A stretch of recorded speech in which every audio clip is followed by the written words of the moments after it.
Bien, bonjour à toutes et à tous. Nous allons poursuivre la réception de ces lettres envoyées par Maurice Genevoix depuis le front de 1914, septembre, octobre, novembre, décembre, que nous recevons donc régulièrement. Si vous voulez être tenu au courant de ces informations, de ces lettres, n'oubliez pas de vous abonner à ma chaîne, comme ça vous ne manquerez pas une seule. Voilà. Eh bien, ce coup-ci, voyons voir ce que Maurice Genevoix nous envoie. Ah oui, c'est la mauvaise lettre de l'arrière, car c'est le lieutenant Genevoix qui va recevoir tout à coup une très mauvaise lettre de sa famille. Voyons voir ça.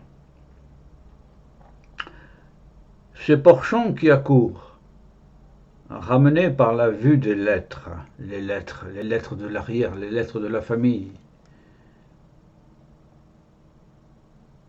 Il saisit 2 cartes que lui tend le sous-officier. Puis, tout en lisant, décidément, ce Figueras est un cuistot complet, roi du filet rôti et prince de l'information. Je viens de le rencontrer qui remontait du village avec un sac plein de carottes et de patates.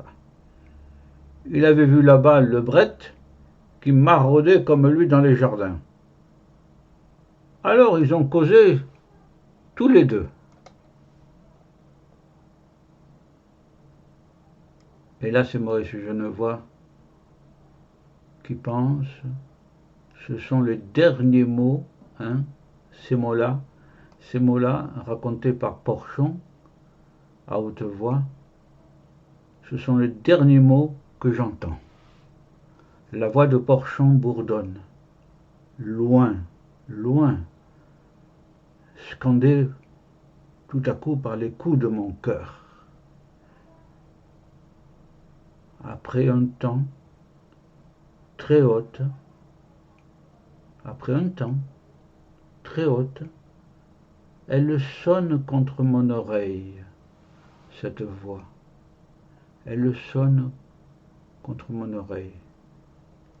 Hé, tu rêves. Je te dis que le blockhaus va sauter pendant la nuit, que le 132 va lui donner l'assaut. Mais il a vu entre mes doigts une feuille bordée de noir.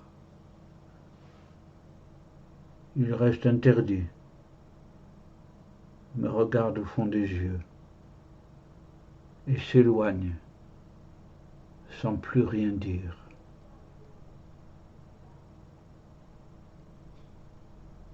Et ça, c'est Genevoix. Ainsi, voilà 8 jours déjà, et j'aurais vécu toutes ces heures dans une quiétude dont le souvenir me pèse maintenant comme un remords. J'ai suivi ma route loin de vous. Oui, loin de vous. Tout ce que j'ai fait, tout ce que j'ai dit, mes pensées, ma résignation, tout cela m'apparaît dans une dure lumière de vérité. Tout ce que j'ai dit, mes pensées, ma résignation, une dure lumière de vérité. J'ai suivi ma route loin de vous. Eh oui, hélas, la guerre. Messieurs, dit le capitaine prêtre, voici les instructions pour cette nuit. Vous voudrez bien prendre note sous ma dictée. Il est assis en face de Porchon. Une bougie brille entre eux sur la table. La porte grande ouverte découvre un pan de ciel gris, embué d'eau, et la paroi ruisselante du boyau.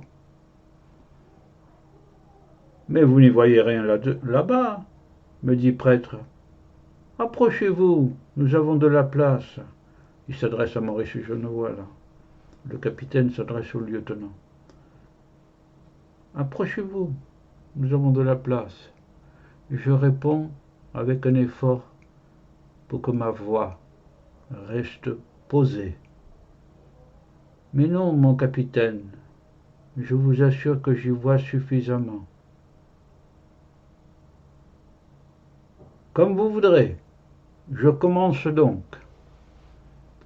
Oui, il y a la guerre et il y a la vie ordinaire, avec les morts aussi. Mort de maladie ou mort naturelle. En tout cas, pas par la guerre. Et Maurice Genevoix avait reçu une lettre bordée de noir qui indique un deuil, peut-être son père, peut-être sa mère, peut-être un proche. Et lui a vécu 8 jours sans le savoir.